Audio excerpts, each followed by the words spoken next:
Hello, welcome back to my channel. This is a bit of a different video as it's not taking place in a journal, but it's very much this similar style. It is a journaling type thing, but it's going to be making a cover page for my K-pop binder for one of the sections for a new collection I'm doing, which by the title you would have seen and possibly thumbnail. It is ZB1 or Zerobaseone. I have fallen really deeply into them, and I know I'm really late, and I'm not going to discuss the possible futures of the group. I'm just going to enjoy the time I have guaranteed with them currently, and I'm happy to at least have one comeback with them in September. Because I will say I was definitely one of the people who said that they were never going to get into a temporary group. Yet here I am, because I hadn't gotten into any other previously temporary group because I just never felt the pull to. But in May, my health had gotten quite bad, and I was just watching random videos, K-pop videos, and I had watched one video of a particular member in this group, and that was all the push I needed to watch Boys Planet, because I was also at the time subscribed to a certain person's Patreon who reacted to Boys Planet. So I was like, I'm just gonna put it on, watch it, and it was a show that just put on the background and watch and have fun. Because I had previously gotten into groups that included Boys Planet trainees, so I knew some of the people on the show, and it was fun and nice to see more of their stories and backgrounds and some of the things they had to go through to get to where they were. But it will be quite clear with this picture that I'm putting down who my bias is, and that is Gunnock. And he has shot up my bias list so fast. Like, he is the highest ranking bias that is currently active. Same can be said about the group as a whole until Monsta X comes back, which they're coming back on the same day, September 1st, which hasn't happened in so long for me. Having two groups I follow have both of their promotions at the same time. I am so excited for both of them. I'm hoping for some interactions.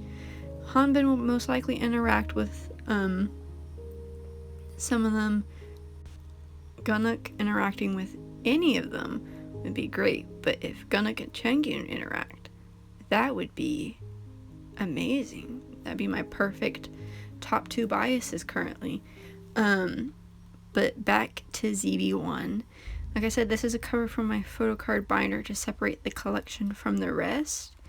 Because I'm starting very late with collecting them, but how I collect PCs is very different dependent on the collection, and nothing I collect is the same from any member or collection.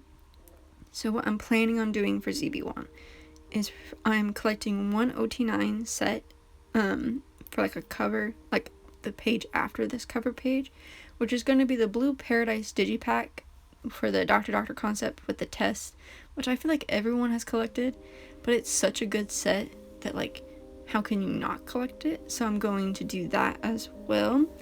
I'm then collecting 9 PCs for each Korean comeback. Since I don't collect Japanese albums, I'm just sticking to their Korean albums. But I will be rotating what members I collect, because I'm going to be collecting 3 different members for each album. But Gunnock will always take one of the spots.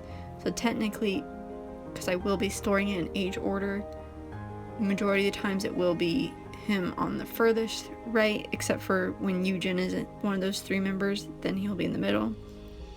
But I will, like, for example, Youth in the Shade, I'm collecting 3 cards each for Ricky, Given, and Gunnock, and then each album following that, I'm switching the 2 members out in pairs.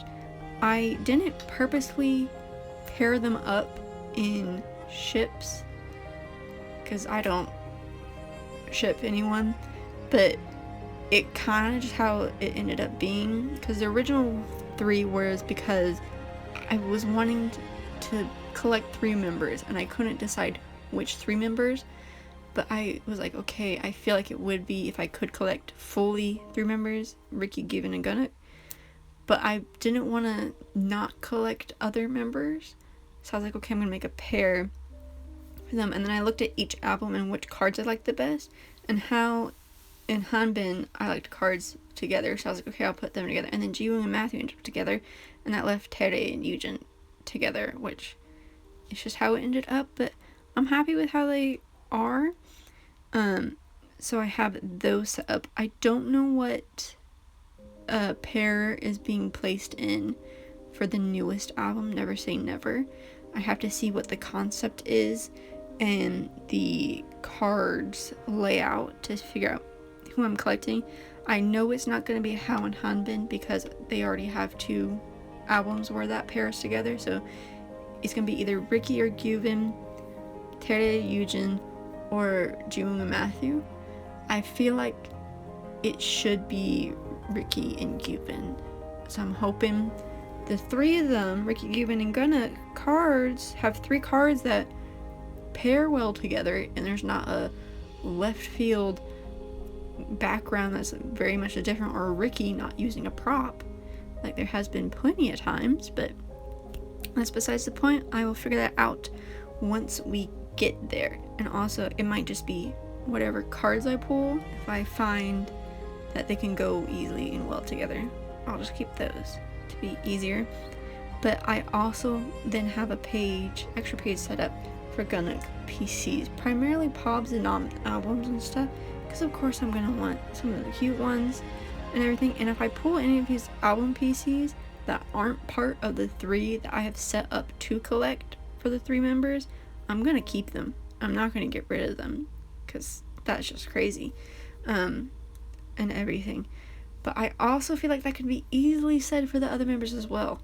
I feel like I'm not gonna get rid of any PCs I pull, so then I will just buy the ones that I need, which I feel like is quite doable because their PCs aren't super expensive for the ones I'm wanting to collect, because I'm not doing a full in-depth collection of any particular member. I feel like it's pretty easy to get the cards currently. Of course, there is member pricing, unfortunately. So Hao, Hanbin are expensive. Yujin in certain circles is expensive as well. But other members are cheaper, but it's just what it is, and I won't be buying from member pricers. So I'm just going to take this collection slow. I don't want to rush it because I feel like that's how I got burned out before. So I am just going to take my time with this collection, enjoy my time with them as a group. Like I said, that has been guaranteed, and I'm just really happy because I haven't felt this happy with K-pop or really anything in a while, and they came very much with a time in need, like I said, when my health was bad. So I'm very happy with that. To talk about a bit more about what I'm actually doing in the video, because I didn't talk about that at all. I had a just cardstock like pad paper, and I just cut out this blue like one because I felt like it just went well. Had a rose group picture from Cinema Paradise, and I love Gunnock in a striped shirt. Like, they also have put him in it multiple times. Cinema Paradise, romance version, he's in a like bit of a chunkier striped shirt. In Feel the Pop, in the tennis outfit, he has the striped shirt. That one I think I don't like as much because it's such like thick stripes. But Youth in the Shade, like before the debut, this like shirt where majority of these pictures are from, I love that like outfit so much, and also there's the fluffy hair and everything. So of course I had to use it for the cover page because I just love him in striped shirts. I don't know why in particular, but it's just amazing. Because there's also I know at least another one instance that I had the picture saved where he's also in a striped shirt, which I'm like, yes. So I will have probably some more journaling content with him in the striped shirt, and I will definitely be having journaling content on ZB1. It is primarily Gunnock that I have printed out, but I will get some other members in there as well. So this also goes into I'm adding another part to my album journaling project. It has expanded over time. It originally was 3 groups and then it expanded to 4, and now I think we're on 5 or 6. If they're on 5, that's great, because I did Monsta X, Astro, Monsta X, Astro 17, ATs, and now we're on ZB1. We're gonna be starting ZB1 after I catch up with ATs, which I will be getting back to it. But by the time this is posted, I will have gotten back and posted some more AT stuff. So we're getting there with them. And then I'm also going to be adding another group, but ZB1 kind of jumped the gun on them. But the other group that I'm going to be adding, because I didn't know why I didn't do them to begin with, because they're such an important group to me, is GOT7. So you can look forward to them. 2 ZB1 and GOT7 albums have been added to the project. I don't know after that, like currently after that, once those 2 are completed, the project will be done, unless a new group has skyrocketed like ZB1 has. But I might take a break between them to do more, just like regular journaling, not album specific.